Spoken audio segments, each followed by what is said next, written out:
আসসালামু আলাইকুম। ৩রা ফেব্রুয়ারি মোদি ট্রাম্পের বৈঠক, বন্ধুর জন্য নৈশভোজের আয়োজন। মার্কিন প্রেসিডেন্ট ডোনাল্ড ট্রাম্পের আমন্ত্রণে নরেন্দ্র মোদি আমেরিকা সফরে যাচ্ছেন এবং হোয়াইট হাউসে একটি নৈশভোজের আয়োজন করেছেন ডোনাল্ড ট্রাম্প। সেখানে উপস্থিত থাকবেন নরেন্দ্র মোদি। নরেন্দ্র মোদি আমেরিকা সফর করবে, কিন্তু আমাদের বাংলাদেশের কি যায় আসে? এ কথাটি এই মুহূর্তে বেমানান। আমরা জানি ডোনাল্ড ট্রাম্পের সাথে নরেন্দ্র মোদির একটি ভালো সম্পর্ক রয়েছে।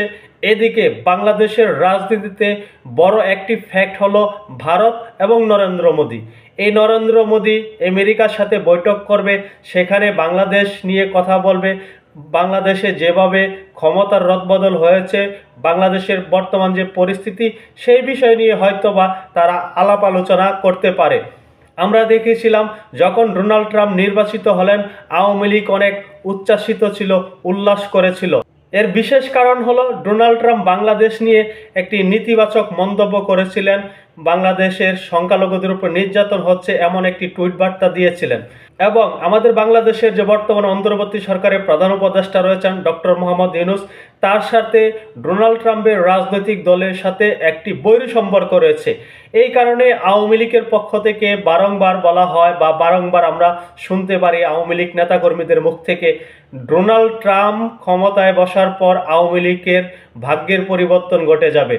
ডোনাল্ড ট্রাম্প কিন্তু হোয়াইট হাউসে প্রবেশ করেছেন, তিনি ক্ষমতা নিয়েছেন, কিন্তু ওই রকম বিশেষ কিছু আমরা এখন পর্যন্ত দেখিনি। এখন যে নরেন্দ্র মোদি হোয়াইট হাউসে যাবেন, সেখানে কি আলোচনা হয়, বাংলাদেশ নিয়ে কি নেতিবাচক বা ইতিবাচক আলোচনা হয়, তার পরিপ্রেক্ষিতে ডোনাল্ড ট্রাম্প কি পদক্ষেপ নেয় বাংলাদেশের প্রতি। কারণ হলো আমেরিকা এমন একটি রাষ্ট্র, তারা বিশ্বমরল, তারা চাইলে অনেক কিছুই করতে পারেন। আওয়ামী লীগের পক্ষ থেকে কিন্তু 5ই আগস্টে এই ক্ষমতা পরিবর্তনের কারণ হিসেবে উল্লেখ করা হয়েছিল এই আমেরিকার হস্তক্ষেপকে, যার কারণে এখন তারা ভারত এবং আমেরিকার দিকে তাকিয়ে আছে। ভারতের প্রধানমন্ত্রী নরেন্দ্র মোদির সাথে ডোনাল্ড ট্রাম্পের একটি ভালো সম্পর্ক রয়েছে। অনেক ক্ষেত্রে আমরা সংবাদে দেখি তাদের মধ্যে বন্ধুত্বপূর্ণ সম্পর্ক। এই বন্ধুত্বপূর্ণ সম্পর্কের কারণে হয়তো তিনি কোনো দাবি করেও বসতে পারেন। মোদী সরকার চাচ্ছে বাংলাদেশে এমন একটি রাজনৈতিক দল ক্ষমতায় বসুক যারা ভারতের বিরোধিতা করবে না। এখন সেই হিসেব করতে গেলে দেখা যায় যে ভারতের সাথে একমাত্র আওয়ামী লীগেরই ভালো সম্পর্ক রয়েছে। এটি নতুন কিছু নয়, এটি পূর্বে থেকে আওয়ামী লীগের সাথে ভারতের একটি অন্যরকম সম্পর্ক রয়েছে, অনেকটা ঘনিষ্ঠ সম্পর্ক, যা অন্য কোনো রাজনৈতিক দলের সাথে নেই। নরেন্দ্র মোদী যে আমেরিকা সফরে যাচ্ছেন সেটি নিয়ে বলা হচ্ছে, মার্কিন প্রেসিডেন্ট ডোনাল্ড ট্রাম্পের সঙ্গে আগামী 3রা ফেব্রুয়ারি দেখা করতে যাবেন ভারতের প্রধানমন্ত্রী নরেন্দ্র মোদী। ওয়াশিংটন ডিসিতে দুই বন্ধুর বৈঠক হতে পারে বলে কয়েকটি সূত্র জানিয়েছে। ভারতীয় গণমাধ্যম হিন্দুস্তান টাইমসের এক প্রতিবেদন থেকে এ তথ্য পাওয়া যায়। এতে বলা হয়, মোদি ফ্রান্স সফর শেষ করে আগামী 12ই ফেব্রুয়ারি সন্ধ্যায় ওয়াশিংটন ডিসিতে পৌঁছাবেন। এরপর 14ই ফেব্রুয়ারি পর্যন্ত সেখানে থাকবেন। আমেরিকার কর্পোরেট নেতা ও ভারতীয় বিভিন্ন সম্প্রদায়ের সঙ্গে তিনি দেখা করবেন বলে জানিয়েছে কয়েকটি সূত্র।